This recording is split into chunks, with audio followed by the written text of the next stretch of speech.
Olá pessoal, tudo bem com vocês? Espero que sim, espero que esteja aproveitando o melhor de Deus nessas lições sobre parábolas de Jesus. Nós estamos indo para a 7ª lição, uma lição elucidadora, muito esclarecedora, mas antes eu queria deixar aqui o meu alô para você e dizer, você não pode perder essa oportunidade de aprender com as parábolas de Jesus. Então, se você tem um amigo, uma amiga que ainda não está participando desse grupo de células, convide ele, chame ele, insista com ele, né? E hoje nós vamos aprender que isso faz uma diferença. Por quê? Porque com certeza ele vai aprender algo de especial de Deus para a vida dele e a gente vai fazendo com que o Evangelho seja proclamado através das nossas vidas. Então vamos lá. Hoje nós estamos na 7ª lição, onde fala os dois filhos, né? Nós estamos trabalhando no texto de Mateus 21, do 28 ao 32. Vamos ler comigo? Então tá, vamos lá. O que acham? Havia um homem que tinha 2 filhos. Chegando ao primeiro, disse: Filho, vá trabalhar hoje na vinha. E este respondeu: Não quero. Mas depois mudou de ideia e foi. O pai chegou ao outro filho e disse a mesma coisa. E ele respondeu: Sim, senhor, mas não foi. Qual dos dois fez a vontade do pai? O primeiro, respondeu eles. Jesus disse: Digo-lhes a verdade. Os publicanos e as prostitutas estão entrando antes de vocês no reino de Deus. Porque João veio para lhe mostrar o caminho da justiça, e vocês não creram nele, mas os publicanos e as prostitutas creram. E mesmo depois de verem isso, vocês não se arrependeram, nem creram nele. Olha só, que coisa incrível. Depois de ler, estudar um pouco isso, eu comecei a entender aqui, diante da elucidação dos esclarecimentos e dos comentários que o nosso pastor Wilson fez, abriu algumas cortinas dos meus olhos. E uma delas é: o Evangelho é fé e o Evangelho é simplicidade. Quando Jesus compara os publicanos às prostitutas que estavam crendo através de João, e os discípulos não estavam ali ainda naquela mesma maturidade, é porque Jesus disse: olha, é só vem, só crê, não precisa de religiosidade nem complicação. E eu anotei aqui e quero que você já anote aí também, né? E você comece a entender.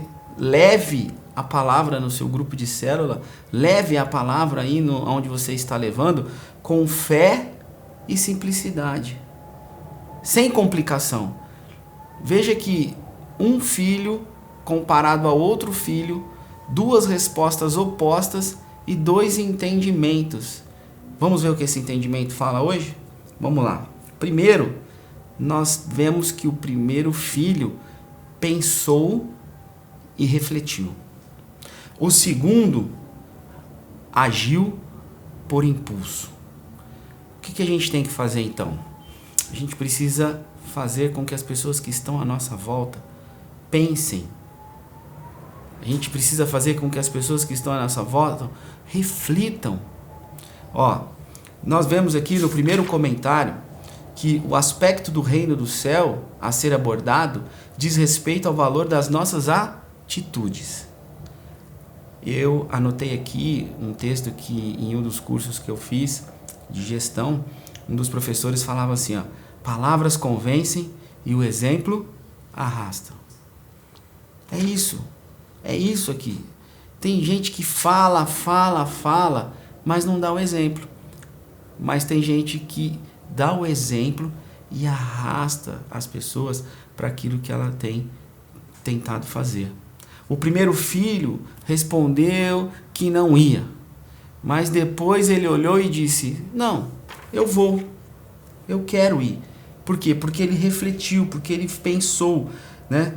Porque Jesus estava vivendo ali um momento de consolidação, pois os próprios discípulos estavam meio duvidosos. Os discípulos falavam: nossa, eu não acredito que ele está fazendo tudo isso. Nossa, eu não acredito, como que ele está agindo assim? Não, mas se ele for embora a gente não vai ver ele. Não, mas a gente quer estar com ele. Não, mas a gente vai morrer junto com ele. E não era esse o propósito era aprendizado do evangelho, para que quando Jesus ascendesse aos céus, o evangelho continuasse seguindo, mas não seguindo só por palavras, seguindo por ações, por testemunho, por algo que arrasta. Eu quero que você reflita um pouco nisso. O que você tem feito que tem arrastado as pessoas que estão ao seu lado? Refletiu? Então, se você não tem feito nada que tenha arrastado as pessoas que estão ao seu lado, o aspecto do evangelho de Cristo é esse. É agir.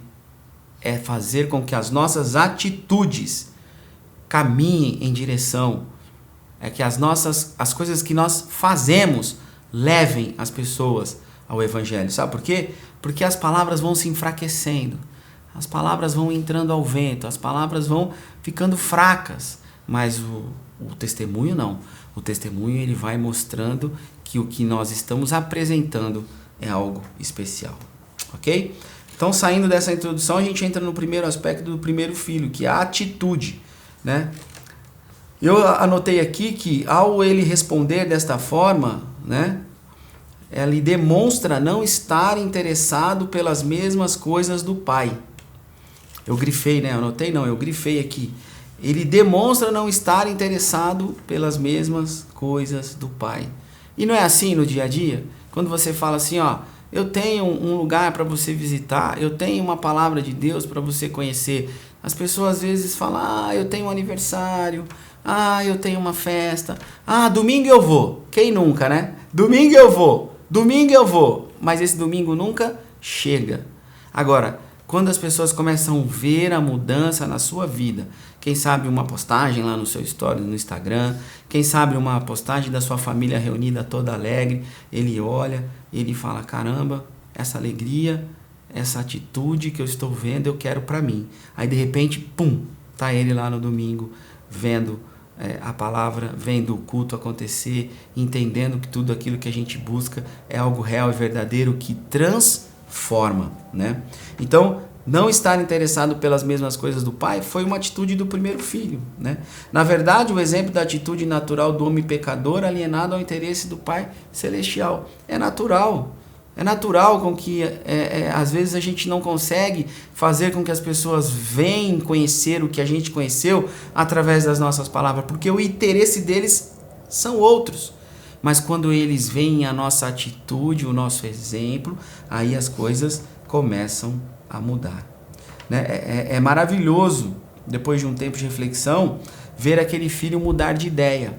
E é maravilhoso quando a gente vê também que as pessoas que estão ao nosso lado começam a mudar de ideia, né? Comece a contar aí quantas pessoas que estão ao seu lado já mudou de ideia. Se ainda não tem ninguém mudando de ideia, não desanime. Não desanime, porque você tem que ir caminhando e insistindo, porque com certeza você está mudando vidas de alguém sem você perceber. Eu tenho isso como exemplo. Certa vez eu procurei o pastor Wilson e falei para ele, pastor, eu estou desanimado, porque parece que tudo aquilo que eu estou fazendo não está fazendo diferença. Ele falou, tá sim, continue caminhando porque você vai ver que está fazendo. E hoje eu vejo que ele estava certo. Hoje eu vejo que quando a gente insiste em um programa de vida, a gente alcança. E aquele primeiro filho, foi isso que ele fez. Ele refletiu, ele pensou e eu chamei de não desanimou. Ele disse, eu vou trabalhar naquela vinha. Então a última palavra desse primeiro filho é essa. Eu quero dizer que você não pode desanimar de fazer a vontade do Pai. Ir para aquela vinha significa cumprir a vontade de Deus no reino dos céus. Eu anotei 3 coisas aqui que ele fez como exemplos que a gente pode seguir.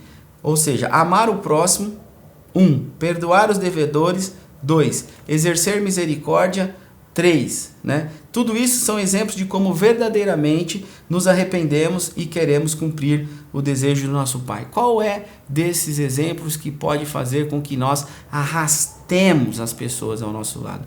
Para de ficar confundindo as pessoas com palavras, né? Com todo respeito, eu quero dizer, pare de ficar querendo falar, e às vezes vira uma retórica.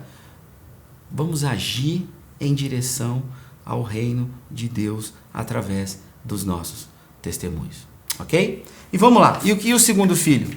O segundo filho veio, né, com muita inquietude, já respondeu, olha, eu vou, pode deixar que eu vou, mas depois ele não foi, né? Esse é um exemplo que a gente precisa refletir bastante, né? Apesar dele dizer, ele acabou frustrando as expectativas do pai. Será que a gente não tem frustrado as expectativas de Deus? De tanta gente falar que vai fazer, que vai agir, que vai mudar de vida, que vai mudar a nossa atitude, e às vezes a gente frustra a Deus, frustra a Jesus, frustra o nosso Pai Celestial. Eu fiquei preocupado com isso quando eu li essa palavra. Comecei a meditar. Eu falei, Deus, se eu tenho te frustrado em algum momento, me perdoa, porque eu quero aprender com esse filho e não agir, né, num ímpeto, mas agir com reflexão, agir com maturidade. Porque quando nós agimos com reflexão e com maturidade, nós agimos diante da direção de Deus, né? Por quê? Por que me preocupa? Me preocupa porque agir dessa forma é uma mera hipocrisia, né? E aí a gente começa a ser levado para o lado dos religiosos, né? E a gente fica falando de religiosidade, e às vezes a gente está agindo dessa forma, né? Querendo colocar as pessoas goela abaixo o evangelho, né? Muitas das vezes eu já vi pessoas mandando outras para o inferno. Se você não fizer isso, você vai para o inferno. Gente, o nosso ideal não é mandar para o inferno. O nosso ideal é apresentar o céu. Porque enviar para um lugar ou para outro não é a nossa atitude. A nossa atitude é mostrar o caminho real. Quem envia ou para um lado ou para outro lado é Deus. Então, nós temos que deixar e tomar cuidado para não entrar no mundo dos religiosos. Os religiosos, eles estão batendo a nossa porta, né? E hoje existe esses também, né? Jesus anunciava em alta voz que amava a Deus e as pessoas, mas na prática estavam distantes tanto um quanto de outros. Ou seja, falar que ama não é amar efetivamente. Amar efetivamente é demonstração. Grava isso. Eu sou de Deus. Né? Tem um texto falando, tem uma palavra, tudo muito. Nós somos todos filhos de Deus, somos todos filhos de Deus. Isso da boca para fora não muda nada. O que muda é você estar filiado, amando e mostrando efetivamente, né? Aqui no último texto diz assim, eles diziam amar a Deus, mas na prática amavam a si mesmo. Sabe o que é isso? Eu fiquei pensando nisso. Isso aqui é a gente agir da boca para fora. Eu estou fazendo por isso, eu estou fazendo por aquilo. Mas quem ama a si mesmo, ama mais a ele do que a Deus. A gente tem vários exemplos disso hoje no meio dos chamados evangélicos, né? Canais de televisão que estão falando coisas que, se você falar e olhar o exemplo, não é o melhor a ser seguido. E isso trabalha contra o reino de Deus. Mas se nós fizermos isso com testemunho e compartilhar aqueles que querem ter uma vida de oração, uma vida sagrada, uma vida de busca pela palavra, aí nós vamos estar refletindo e arrastando as pessoas para o verdadeiro evangelho. Vocês estão comigo? Espero que não esteja muito confuso, mas é uma palavra esclarecedora. Por quê? Porque por fora é bonito e por dentro, como está? Então a gente precisa estar por dentro bonito, porque se estivermos por dentro bonito, o que vai ser refletido a nossa imagem, a nossa face, é a imagem de Deus. Para fechar, a atitude dos dois filhos, vamos lá. Eles fazem isso talvez por preconceito ou por um enganoso medo de perder a liberdade, ou mesmo por não conhecerem a verdade do evangelho, né? Ou como que é? Um responde no ímpeto que vai e não vai. O outro responde que não vai e vai. Então eles estão ali vivendo algo um pouco confuso. Mas o que eu quero trazer para você é elucidar, né? Elucidar e tirar essa confusão. Por quê? Porque, veja bem, a recusa inicial não quer dizer de fato que permanecerão fora do reino de Deus. Veja bem, quantas pessoas já falaram, não, não quero nem saber, não, eu não quero, não, isso eu não vou. Mas de repente você insiste em dar aquele testemunho, você insiste em mostrar que a vida do Evangelho e do reino de Deus não é algo de confusão, aí a pessoa cede através da sua vida e chega até o reino de Deus. Então, não significa que um não é um não eterno. Eu já recebi vários nãos, e nãos que um dia viraram sims ao convite de alguém para conhecer o Evangelho. Então, não desanime com o não. Insista no testemunho, mas não por palavras, porque uma hora a gente consegue atingir aquele coração. E também aquele que diz que, não, tá bom, eu vou. Quem nunca, né? Mais uma vez, quem nunca? Não, domingo eu vou, não, domingo eu vou, não, domingo eu vou. Mas ali está por trás uma palavra vazia, né? O pastor escreve aqui, está por trás uma palavra vazia que nunca gerou verdadeiros atos de justiça. Ou seja, só promete, só fala, mas não cumpre. Fechando então. Palavras convence, o exemplo arrasta. A reflexão é muito bacana. Diz assim, o primeiro filho representa o pecador arrependido, que resiste à vontade do seu pai, mas o que obedece posteriormente, mediante o arrependimento, é o que realmente agrada a Deus.